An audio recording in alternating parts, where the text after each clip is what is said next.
going on, y'all? It is your boy SK with Purple and SKOL'd Media. Vikings fall to the Philadelphia Eagles, dropping to 0-2 on the season. They lose 34-28 in Philadelphia. And the story of this game is the same exact story of last week. Turnovers, turnovers, turnovers. You had another 3 turnovers in the first half, the same amount you had in week 1 against the Tampa Bay Buccaneers. And then you had a crucial one to open up the second half. When you were still in the game, it was still only a 6-point game, and you give up a strip sack that gave the Philadelphia Eagles the ball inside the 10-yard line. And as we know, they're just going to run it in behind that big offensive line, and that's exactly what they did. And after that, it just kind of snowballed to where we found ourselves down 27-7. But nonetheless, we battled our way back throughout the game. Biggest play of the game, in my opinion, would be the Justin Jefferson fumble inside the 1-yard line that ended up going out of the back of the end zone for a touchback.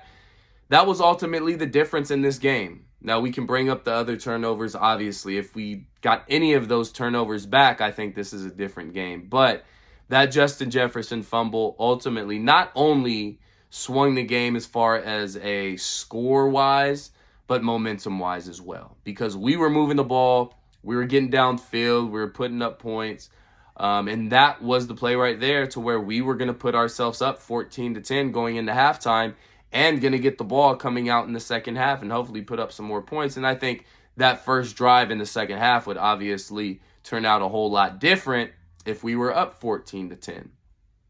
Another thing that bothered me that I think we need to improve on throughout the season that was huge in this game and that I noticed in week 1, but Tampa Bay didn't really take advantage of it, is our run defense, man. Our run defense is absolutely atrocious. It is so bad. Philadelphia Eagles, I'm not sure of the complete stats, but they got close to 300 yards on the ground today. DeAndre Swift got close to 200 yards himself on the ground today. Outside of the run defense, this defense played really good. This pass defense played great, held A.J. Brown in check.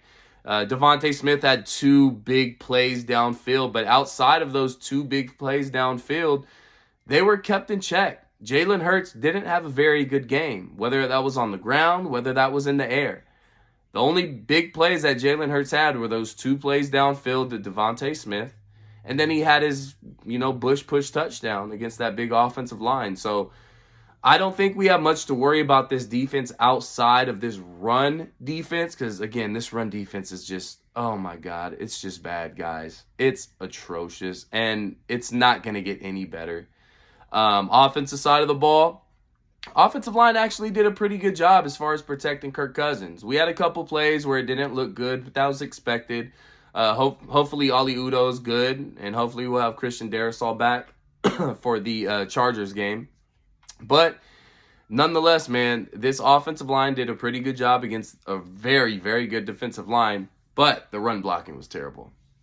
We only handed the ball off 8 times to Alexander Madison. 8 runs for 28 yards. Problem is, he didn't have anywhere to run.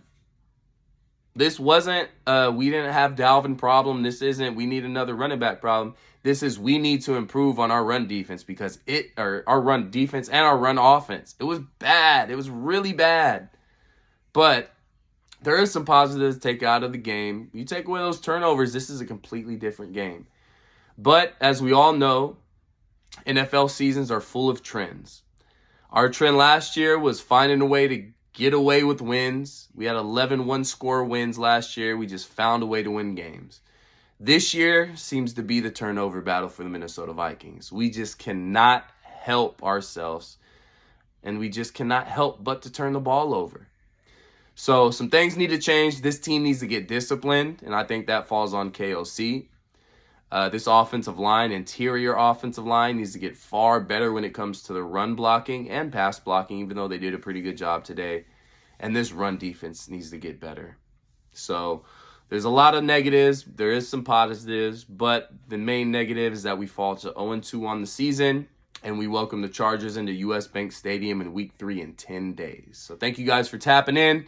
It's Purple and SKOL'd Media. It's your boy SK. Peace.